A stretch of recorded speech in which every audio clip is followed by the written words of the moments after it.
السلام علیکم ورحمۃ اللہ وبرکاتہ۔ اعوذ باللہ من الشیطان الرجیم، بسم اللہ الرحمن الرحیم۔ تبارک الذی جعل فی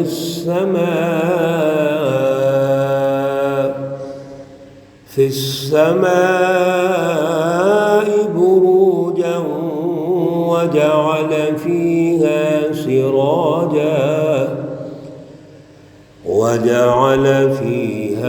سراجا وقمرا منيرا۔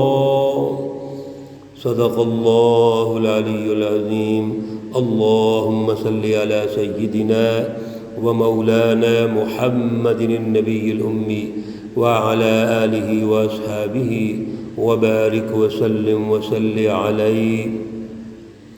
معزز خواتین و حضرات، سورۃ الفرقان ہے، پارہ نمبر 19 ہے، آیات مقدسہ نمبر 61 اور 62 ہیں، اور الحمدللہ آج سورہ مقدسہ کا آخری رکوع یہاں سے شروع ہو رہا ہے، اور بہت اہم رکوع ہے جس میں اللہ کی صفات بھی ہیں، اور اگلے درس اور بعد میں پھر عباد الرحمن، رحمان کے جو بندے ہیں، اللہ کے بندے، ان کی صفات، ان کی خصوصیات اور اوصاف بھی اللہ نے ارشاد فرمائے ہیں۔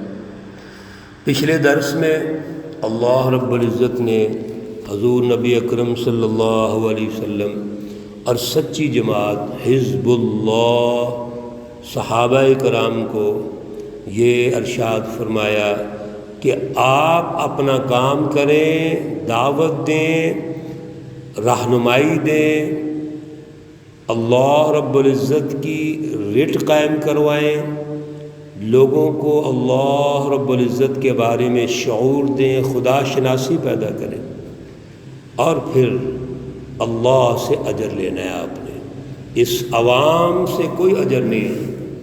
لہذا حضور نبی اکرم صلی اللہ علیہ وسلم نے بھی فرمایا، اور دیگر انبیاء نے بھی اپنی اقوام کو کہا کہ لا اسألکم علیہ اجرا، ہم آپ سے کوئی مزدوری، معاوضہ، اجر نہیں طلب کرتے، ہم آپ سے تو ایک گلاس پانی کا بھی نہیں پینا چاہتے، کھانا بھی نہیں کھانا چاہتے۔ کیوں؟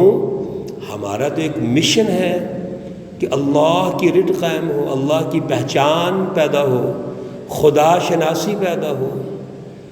اس لیے اللہ رب العزت کی رٹ کے لیے ہم نے جد و جہد کرنی ہے، یہ ہمارا مشن ہے۔ حضور نبی اکرم صلی اللہ علیہ وسلم اور سچی جماعت کو اللہ نے سمجھا دیا کہ آپ اللہ سے اپنا تعلق مضبوط رکھیں، اللہ رب العزت پر توکل کریں، بھروسہ کریں، اپنی جد و جہد جاری رکھیں۔ اور اللہ کی ہستی تو وہ ہے جو زندہ ہے، زندہ رہے گی، الحی القیوم ہے، اس کو موت نہیں آنی۔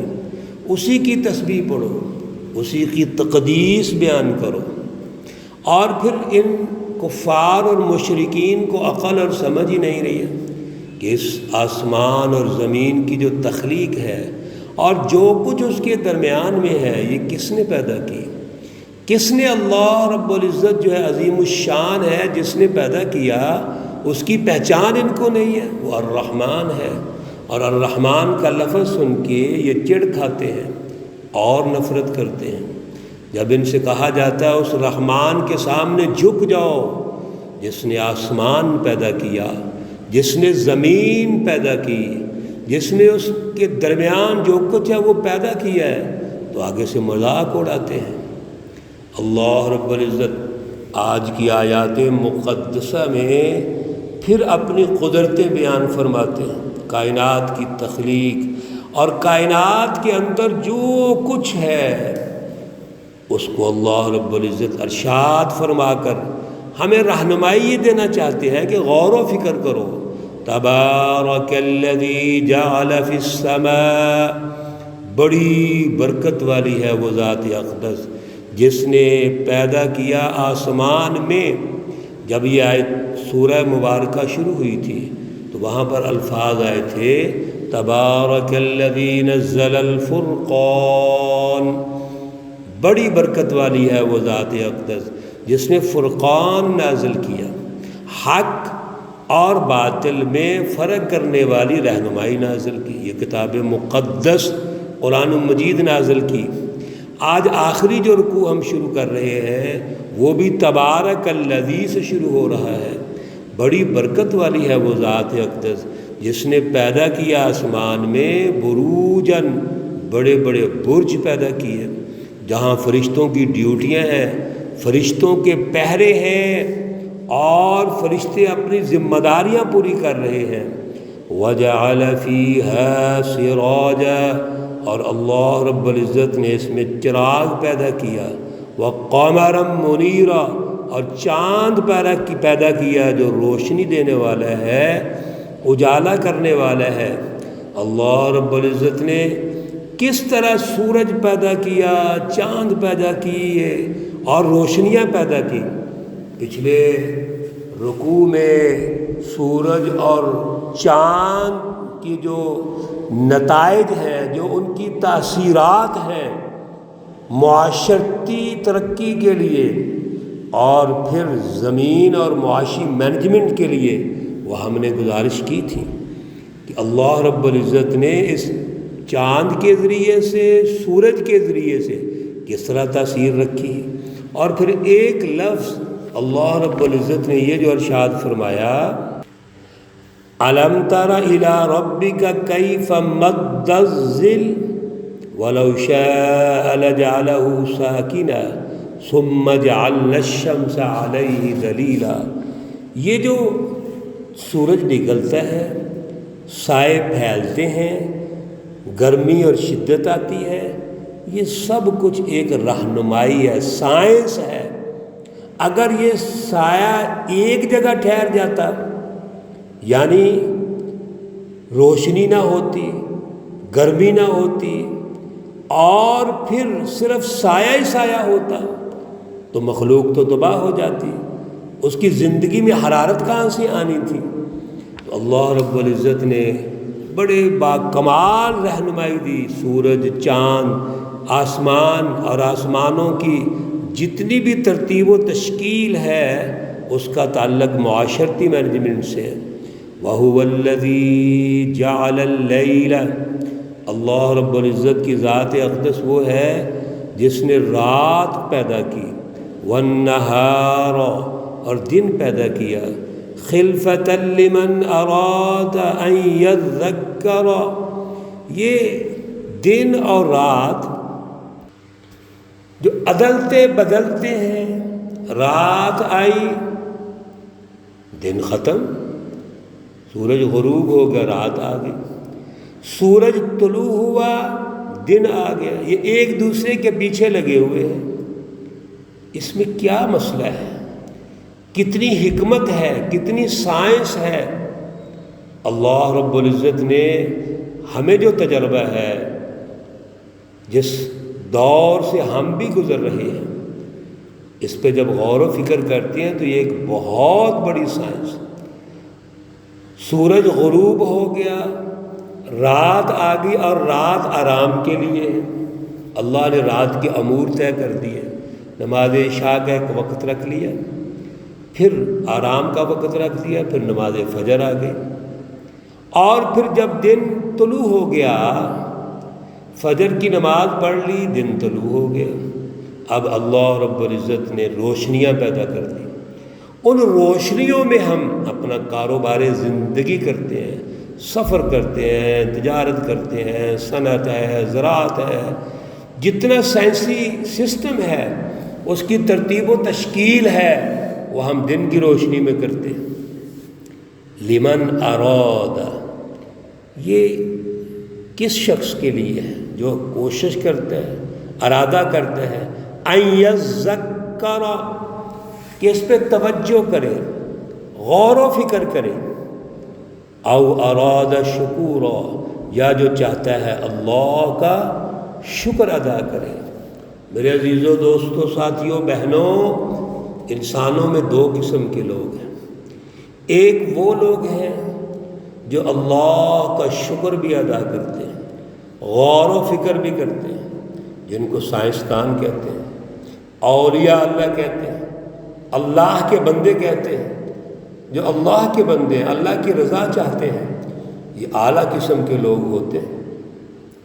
یہ لوگ جن میں اللہ کی پہچان ہے، جس میں سوسائٹی کی پہچان ہے، جس میں انسانیت کی پہچان ہے، انسانی اقدار کی پہچان ہے، یہ وہ سچی اعلیٰ جماعت ہے۔ یہ غور و فکر بھی کریں گے اور اللہ کا شکر ادا بھی کریں گے، اس سینس میں کہ اپنی ذمہ داری کو پہچانیں گے، اپنی ذمہ داری کو پہچانتے ہوئے جد و جہد کریں گے، اللہ کی پہچان کو پیدا کرنے کے لیے سوسائٹی میں اپنا کردار ادا کریں گے۔ جیسے ابھی ہم پہلے بھی یہ پڑھ رہے تھے، سن رہے تھے کہ رسول اللہ صلی اللہ علیہ وسلم اور سچی جماعت کا کردار کیا ہے؟ جد و جہد، اللہ کی رٹ کو قائم کرنا ہے۔ اور ایک دوسرا طبقہ بھی ہے جو اتنی بڑی سوچ تو نہیں رکھتا، اعلیٰ ملکہ نہیں رکھتا، صلاحیت نہیں رکھتا، لیکن اتنا تو ہے نا، اللہ کا شکر ضرور ادا کرتا ہے۔ کوئی بھی شخص جب اللہ کی کسی نعمت کا فائدہ اٹھاتا ہے تو اللہ کا شکر ادا کرتا ہے۔ یہ نماز پنجگانہ جو ہم ادا کرتے ہیں، رات کو نماز عشاء پڑھتے ہیں، صبح ہم نماز فجر پڑھتے ہیں اٹھ کے، تو رات آئی تو 2 راتیں نمازیں ہم رات میں پڑھ رہے ہیں۔ اس میں ایک تیسری نماز جو تہجد ہے، وہ اللہ کے اعلیٰ ملکہ کے جو لوگ ہیں، صلاحیت کے لوگ ہیں، اولیاء اللہ، اللہ کے نبی رسول اللہ صلی اللہ علیہ وسلم خود آپ نماز تہجد ادا کرتے تھے۔ اس کی تعریف اور توصیف اللہ نے قرآن میں بیان کی ہے، تو یہ نماز تہجد بھی پڑھتے ہیں۔ اور جو عوام ہے وہ نماز فجر بھی پڑھ رہی ہے، ظہر پڑھ رہی ہے، پھر عصر پڑھ رہی ہے، پھر مغرب پڑھ رہی ہے، اور یہ نمازیں کیا ہے؟ اللہ کا شکر ادا کر رہے ہیں۔ اللہ کے سامنے ہم سجدہ ریز ہوتے ہیں، عاجزی اور انکساری اللہ کے سامنے پیش کر کے یہ اظہار کرتے ہیں کہ یا اللہ تو نے ہمیں پیدا کیا اور یہ رات اور دن پیدا کیے ہیں، تو یہ ساری تیری مخلوق ہماری خدمت کر رہی ہے، یا اللہ ہم تیرا شکر ادا کرتے ہیں۔ میرے عزیزو، اس لیے نماز کا خاص خیال رکھا کریں۔ ہمیں نماز کے بعد جب دعا کرتے ہیں تو اپنے دل سے،